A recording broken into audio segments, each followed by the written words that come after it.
Set your mind and keep it set. Colossians 3, verse 2.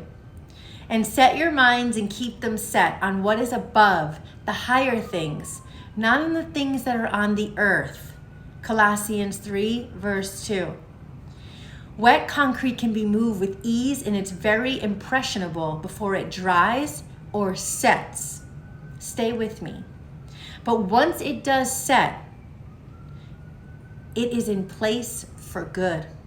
It cannot be easily molded, and it certainly cannot be easily changed. The same principle applies to setting your mind. To set your mind is to determine decisively what you will think, what you will believe, and what you will or will not do. And to set it in such a way that you cannot easily be swayed or persuaded otherwise.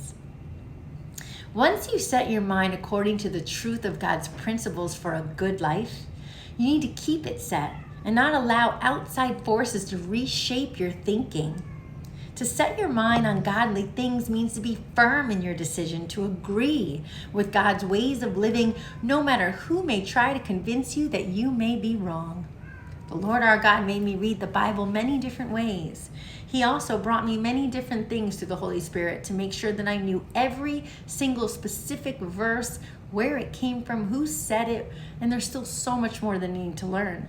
But He made me do all these things day by day, and He planned it in His perfect timing so that when I'm out in the world and I'm trying to help somebody with an issue, I can bring a Bible verse to them. I can bring a situation from the gospel. And then when they try and go back at me and tell me they don't believe or that couldn't be right, I know it so well, and I'm so firm in my thoughts from my memory, from my reading. You can't persuade me. You can't tell me God isn't the one true God above all the earth. You can't tell me that Jesus Christ doesn't love you. You can't tell me that Mother Mary doesn't appreciate it when you do the rosary and that she appreciates your acknowledgement of her and she's there with you every minute, protecting you and loving you and listening to you, just like Jesus and God do as well. There's nothing you can say. I know them too well.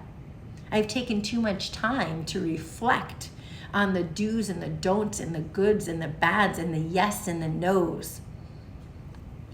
So, the reason setting your mind and keeping it set is so important is that there's really not much hope of being able to resist temptation if you don't make up your mind ahead of time concerning what you will do when you are tempted.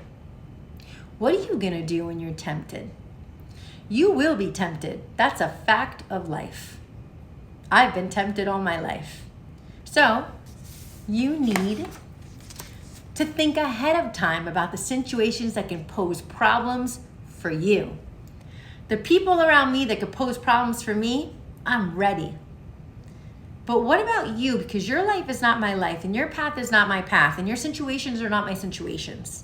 Your thoughts are not my thoughts. Your desires are not my desires. So I'm talking to you and me, having a nice conversation over a cup of coffee. And I'm asking you,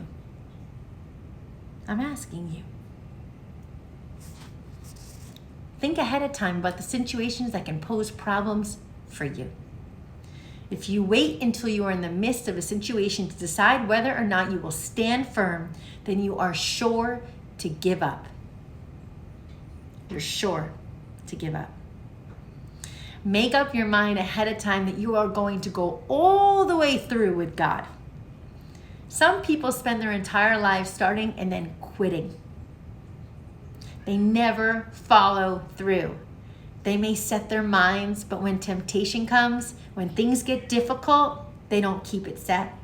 I strongly encourage you to be one of the ones who finishes what you start by keeping your mind set in the right direction all the way through victory.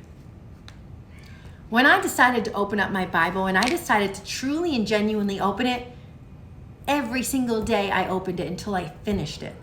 And then I went back. And then I said, I'm not very good at prayer. I pray, but maybe I'm not doing it the right way. So what did I do? I got books in the bookstore about prayer. And then I went to the priest. Who's better than him to find out the right ways to pray? What are the things I should be praying? How long should I be praying? What's the most powerful prayers? right? For me, this is my life. But how does it entail to your life? What do you need to look at so that you're firm in your decisions and your faith, right? Trust in Him. When God told me what I needed to do, whether it was pack up and move, or whether it was go to this job, or whether it was quit this job, or whether it was walk away from this person, or whether it was read this book, or whether it was whatever I had to do, pass a state exam, I made sure I did it. I never fail. One thing about me, Tina, I don't fail. When I start, I do not quit. And when I start, I pass. Because it's not coming from me, it's coming from God. The things people do, are they coming from the worldly desires, or are they coming from the Holy Spirit to you, asking you to do it because it's going to help you fulfill the will of your life? And if you don't have the Holy Spirit, it's because you don't spend enough time with God. And once you do spend time with God, the Holy Spirit will come to you because He wants to come to you.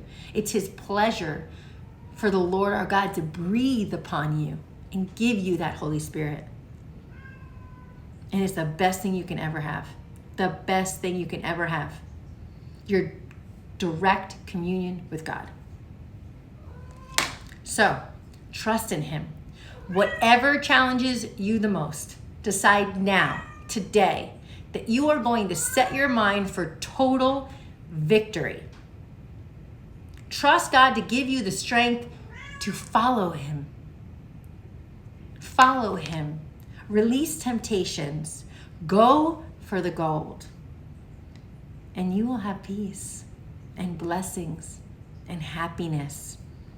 And you'll know who's for you and who never was.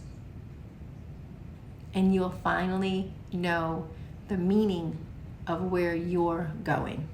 And nobody can tempt you to go left, and nobody will be able to tell you otherwise. Because you know when you know when you know. Take care.